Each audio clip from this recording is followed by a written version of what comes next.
Hello everyone, स्वागत है आप सभी का एक बार फिर से बिकम टीचर पे। आज का यह वीडियो उन सभी स्टूडेंट के लिए है जो बिहार डीएलएड एंट्रेंस एग्ज़ाम की तैयारी कर रहे हैं। ठीक है, तो एक्चुअल में यह वीडियो उन्हीं स्टूडेंट के लिए नीड है, ज़रूरत है जो ऑनलाइन एग्ज़ाम का एक्सपीरियंस पहली बार होने वाला है। ठीक है स्टूडेंट्स, तो हम लोग चलते हैं सीधे गूगल पे और वहाँ से सर्च करके मैं आप सभी को बताऊंगा, ठीक है, कि आपको कैसे यह मॉक टेस्ट जो है, बेसिकली यह एक डेमो मॉक टेस्ट है BSEB के द्वारा। इसको हम लोग समझते हैं, एक एक चीज़ पॉइंट, छोटी से छोटी पॉइंट को डिटेल में हम लोग समझेंगे। ठीक है, तो यहाँ पे सीधे आप गूगल पे आ गए हैं और गूगल पे आने के बाद यहाँ पे आपको सर्च करना है BSEB। ठीक है, BSEB जैसा कि आपको स्क्रीन पे ये दिखाई दे रहा होगा, यहाँ पे आप सर्च करेंगे। उसके बाद आप नीचे आएंगे। ठीक है स्टूडेंट्स, जब आप नीचे आएंगे तो आपको पता चलेगा कि एक वेबसाइट को फॉलो करना है। ये नीचे BSEB ऑनलाइन असेसमेंट, ये दिख रहा होगा आप सभी को, BSEB ऑनलाइन असेसमेंट। तो इसी को आपको फॉलो करना है स्टूडेंट्स। सीधे हम लोग चलते हैं, इस पर क्लिक करते हैं और आगे बढ़ते हैं। ठीक है, तो इस पर जब क्लिक करते हैं स्टूडेंट, तो यहाँ पे जैसा कि आपको दिख रहा है, ये लिख रहा है मॉक एंड पासवर्ड। तो ये जो पासवर्ड है और मॉक जो दिया गया है, लिखा गया है, तो मैं आपको बता दूँ स्टूडेंट्स कि बेसिकली ये यूज़र नेम है। ठीक है, तो जब आप एग्ज़ाम हॉल में जाएंगे स्टूडेंट्स, तो आपका जो भी रोल नंबर वाइज है, जिस सीट पे है वहाँ पे बैठ जाना है, उसी तरीके से आपका यूज़र नेम और पासवर्ड वहाँ पे रहेगा। वहाँ पे जैसे ही टाइम होगा एग्ज़ाम का समय, वो आपको सीधे लॉगिन करना है, आगे बढ़ जाना है। ठीक है, तो ऑटोमेटिक वो फिल रहता है। अगर कोई भी प्रॉब्लम होती है तो वहाँ पे आप जो भी है पूछ सकते हैं उनसे। ठीक है, कोई दिक्कत नहीं, वो मदद करते हैं। तो हम लोग यहाँ पे आप चाहे तो नाम भी चेंज कर सकते हैं, मॉक टेस्ट दे रहे हैं तो कोई दिक्कत नहीं है, यहाँ पे आप नाम चेंज करके कुछ भी दे सकते हैं। तो मैं इसको मॉक ही रहने दे रहा हूँ, कोई दिक्कत नहीं है। आगे बढ़ते हैं, लॉगिन करने के बाद कुछ इस तरीके से इंटरफेस खुलेगा।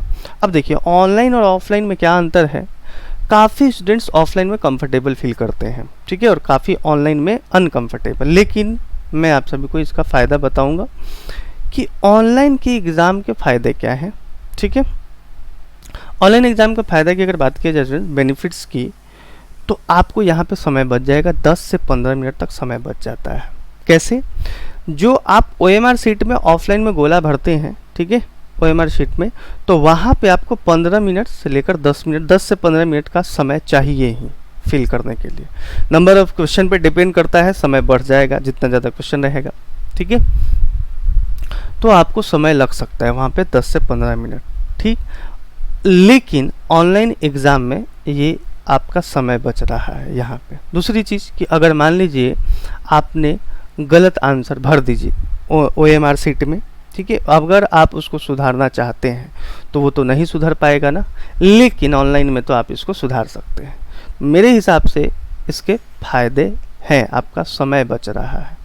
ठीक है सर, और साथ ही साथ मैं भी ये बताना चाहता हूँ कि ऑफलाइन एग्ज़ाम जो है बच्चों को इसलिए कंफर्टेबल फील करते हैं क्योंकि अटैचमेंट हो जाता है एक तरह का, मतलब वो पेन पेपर से ज़्यादा अच्छा उनको फील होता है। ठीक है, इसलिए ऑनलाइन एग्ज़ाम में ऐसा कुछ नहीं है, आप सीधा यहाँ पे आंसर चेंज करना चाहते हैं चेंज कर सकते हैं। ठीक है, जो भी मतलब यहाँ पे बिल्कुल समय बचेगा, सब कुछ यहाँ पे अच्छे तरीके से हो जाता है। तो कुल मिलाकर यहाँ पे आपको बेनिफिट्स ही हैं।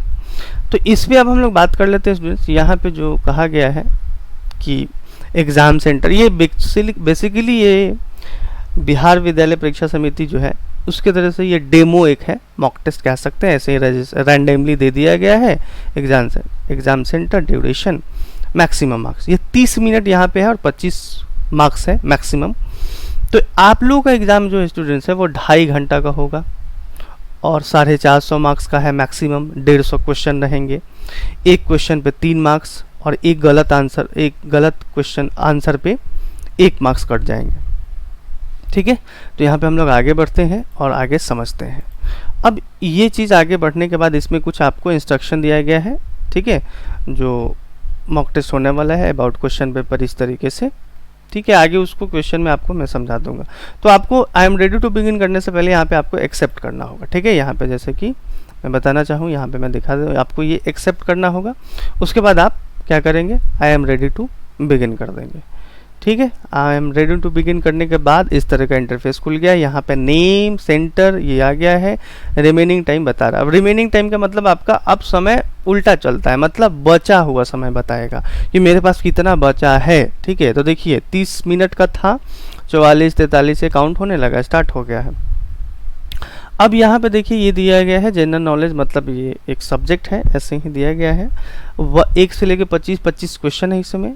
सिल्वर कलर दिखाई दे रहा है, तो यहाँ पे जो दिख रहा है आपको तीनों, इसमें क्या बता रहा है स्टूडेंट्स, ये सिल्वर कलर का मतलब हुआ ये कि अनआंसर, मतलब कोई भी आंसर आपने अभी नहीं दिया है। तो ऑब्वियसली बात है हमने कोई आंसर दिया है नहीं दिया है, तो इसलिए सिल्वर।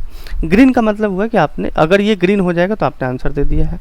मार्क फॉर रिव्यू का मतलब क्या हुआ, मार्क फॉर रिव्यू का मतलब हुआ ब्लू कलर, यानी कि यहाँ पे ये पता चल गया कि ये ब्लू कलर हो जाएगा तो ये पता चल जाएगा कि मार्क फॉर रिव्यू। ये मार्क फॉर रिव्यू क्या है आपको अभी मैं थोड़ी देर में समझाने वाला हूँ बिल्कुल अच्छे से। अब नीचे आते हैं यहाँ पे, तो नीचे आपको पता चलेगा यहाँ पे क्या है, ऑल क्वेश्चन यानी 25 क्वेश्चन है। क्वेश्चन आंसर 0, मतलब आपने अभी कोई आंसर नहीं दिया, 0। क्वेश्चन अनआंसर 25, मतलब ये काउंट करेगा। मार्क फॉर रिव्यू वाले क्वेश्चन कितने आपने सेलेक्ट किए हैं, 0। फिर इस तरीके से नीचे आते हैं तो previous, next, reset, answer, submit, मतलब आप इस तरीके से नेक्स्ट क्वेश्चन ऐसे ऐसे जा सकते हैं, प्रीवियस आ सकते हैं। ठीक है, रिसेट का क्या काम है, मान लीजिए आंसर आपने दे दिया, आप रिसेट करना चाहते हैं तो रिसेट पर दबाएंगे, पूरा खत्म हो जाएगा, फिर से आप आंसर लगा सकते हैं। सबमिट एग्जाम का मतलब क्या हुआ कि सबमिट गए, आपने देखा, फिर देखे कि आपने कुछ क्वेश्चन मेरे छूट गए हैं, तो रिटर्न एग्जाम आके आप जा सकते हैं। तो ये सारी चीज़ें थी बाहर की। अब आते हैं मेन चीज़ यहाँ पे, क्वेश्चन पे।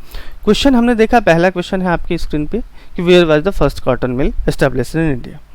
मान लीजिए आपका इसका आंसर आपको सही पता है, एग्जैक्ट, तो हमने क्या किया स्टूडेंट्स, हमने बॉम्बे यूज लगा दिया। ठीक है, बॉम्बे हमारा हो गया। अब आगे हम लोग बढ़ जाएंगे, यहाँ पे नेक्स्ट हमने कर दिया, तो नेक्स्ट बढ़े तो देखिए ये जो है फर्स्ट आपका ग्रीन हो गया, मतलब आपने आंसर दे दिया है। ठीक है, अब ग्रीन है, मान लीजिए इसमें आपको डाउट हो रहा है, आप चेंज भी करना चाहते हैं तो कोई दिक्कत नहीं है, आप चेंज कर सकते हैं, अहमदाबाद, कानपुर। लेकिन जब कंफर्म है कि भाई ये होने वाला है तो सीधे आप इसको सही कीजिए और आगे बढ़ जाइए। कंफर्म है तो क्या दिक्कत है, इसको चेंज करने की जरूरत है नहीं है। अब मान लीजिए ये क्वेश्चन है, ठीक है, इसमें है भूदान ग्रामदान मूवमेंट वॉज इनिशिएटेड। ठीक है, तो किसके द्वारा, महात्मा गांधी, जवाहरलाल नेहरू, विनोद भावे, बाल गंगाधर तिलक। तो मान लीजिए इसमें आपको डाउट है 2 ऑप्शन में, किसमें, 2 ऑप्शन में मान लीजिए नीचे में डाउट है, इसमें और इसमें। तो आप क्या करेंगे, सीधा आप कोई आंसर लगाकर, कोई भी आंसर लगाकर, मान लीजिए मैंने आंसर लगा दिया ये बाल गंगाधर तिलक और मार्क फॉर रिव्यू कर दिया। क्यों, क्योंकि मेरे को विनोद भावे में भी डाउट है और बाल गंगाधर, मार्क फॉर रिव्यू करके, मार्क फॉर रिव्यू का मतलब ही हुआ कि इसको बाद में रिव्यू देख लेंगे सही है कि गलत है और नेक्स्ट कर देंगे। तो जब भी आप मार्क फॉर रिव्यू कीजिएगा स्टूडेंट, तो कोई आंसर दे के ही कीजिएगा। कब आंसर देना है, जिसमें आपको 2 ऑप्शन में डाउट है तो आप दे के निकलिएगा। लेकिन ये ध्यान रखना है कि नेगेटिव मार्किंग भी है आपका। तो अगर मान लीजिए आपने आंसर दे दिया, तुक्का मार दिया और रिव्यू भी करना चाहते हैं, जैसे कि प्रीवियस क्वेश्चन है, आपने तुक्का मार दिया है कि मेरे को दोनों में से डाउट है, क्या है, आपने इसका मार्क्स अगर मान लीजिए गलत होगा तो कट जाएगा, ऑब्वियसली बात है। ठीक है, तो आप मार्क फॉर रिव्यू का मतलब हुआ कि आप चेक करना है, क्या पता कि आप दोबारा से जब चेक किए तो सही आंसर मिल गया, तो एक बार फिर से चेक किए तो पता चला इसका आंसर क्या होगा, विनोद भावे होगा। तो यहाँ पे आपने देखते कि ये हमने करेक्ट कर लिया। तो मार्क फॉर रिव्यू का मतलब ये हुआ कि जो आपने क्वेश्चन को मार्क फॉर रिव्यू किया है, जैसे मान लो ये भी क्वेश्चन में मुझे डाउट है तो मार्क फॉर रिव्यू कर दिया। आगे बढ़ते हैं, इस तरीके से मैंने ये तो सही है दे रहा हूँ, मान लीजिए ये आगे रैंडमली मैं आंसर दे रहा हूँ, इसी तरीके से सही। आगे बढ़ते हैं, कुछ नेगेटिव मार्किंग कारण मैं छोड़ भी दे रहा हूँ, इसी तरीके से छोड़ते जा रहे हैं, कुछ भर देते हैं, इसको मार्क फॉर रिव्यू कर देते हैं। ठीक है, तो देखिए, अब देखिए कलर देखिए इस क्वेश्चन में, ग्रीन का मतलब क्या हो गया, आप श्योर हैं कि भाई वो आंसर सही होने वाला है। और मार्क फॉर रिव्यू का मतलब क्या हुआ कि यहाँ पे आप सीधे मान लीजिए प्रीवियस करके नहीं जाना है, आप सीधे इस पर क्लिक करेंगे 2 पे तो लेके चला आएगा मार्क फॉर रिव्यू कि हाँ जी अब इसमें सुधारना चाहे तो सुधार सकते हैं या फिर वैसे ही छोड़ सकते हैं।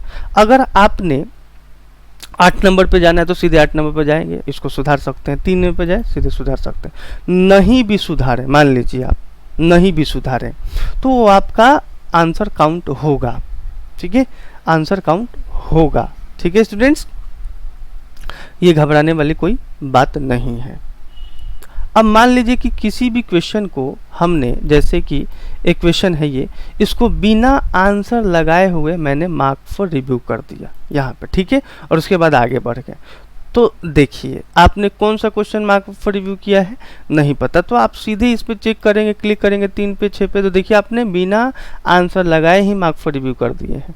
तो अगर सही है कि अगर इसमें चेक करने हैं बाद में, तो कोशिश ये कीजिएगा स्टूडेंट्स कि अगर आपके पास मान लीजिए 10 मिनट समय बचा के रखते हैं, कितना 10 मिनट अंत में, तो 10 मिनट में आप मार्क फॉर रिव्यू चेक कर लीजिएगा, ठीक है। अगर आपका समय मान लीजिए नहीं बचा, ख़त्म हो गया, ठीक है, कि समय ख़त्म हो गया, तो जो आपने आंसर लगाया है वही काउंट हो जाएगा, कोई दिक्कत नहीं है।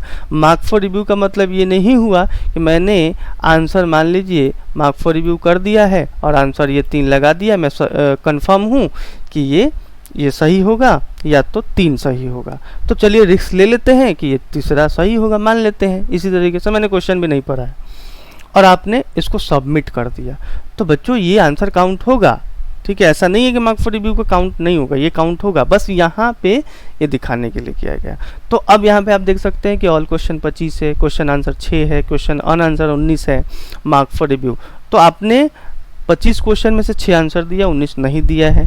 4 क्वेश्चन रिव्यू में छोड़े हैं आपने, उसमें आपको डाउट है, क्या है, डाउट है कि या तो ये हो सकता है। उसके बाद आप जब सबमिट एग्जाम करेंगे तो इस तरह का खुलेगा। अब यहाँ पे आप चेक कर देंगे कि कुछ चीज़ें छूट गया, तो आप वापस से रिटर्न टू एग्जाम जाके देख सकते हैं, ठीक है, आप कर सकते हैं, ठीक।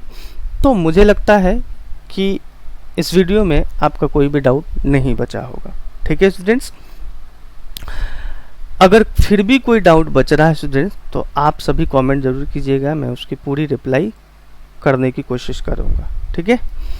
तो जो भी स्टूडेंट्स यहाँ पे बिहार डीएलएड की तैयारी कर रहे हैं, ठीक है, तो आप हमारे चैनल पे जुड़ के बिल्कुल फ्री में तैयारी कर सकते हैं, और साथ ही साथ आप टेलीग्राम जरूर ज्वाइन कर लीजिए, क्योंकि यहाँ से पीडीएफ क्लास की और क्लास की नोटिफिकेशन दी जाती है, ठीक है।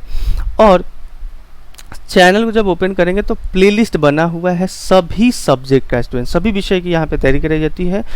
अलग अलग जितने भी प्लेलिस्ट बने हुए हैं, एक प्रॉपर तरीके से सब्जेक्ट का प्लेलिस्ट बनाया गया है, वहाँ पे जाके आप बिल्कुल कम समय में भी, जितने समय बचे हैं, आप तैयारी कर सकते हैं, ठीक है। तो थैंक यू सो मच आप सभी का इस वीडियो में बने रहने के लिए। मिलते हैं एक अनदर वीडियो में।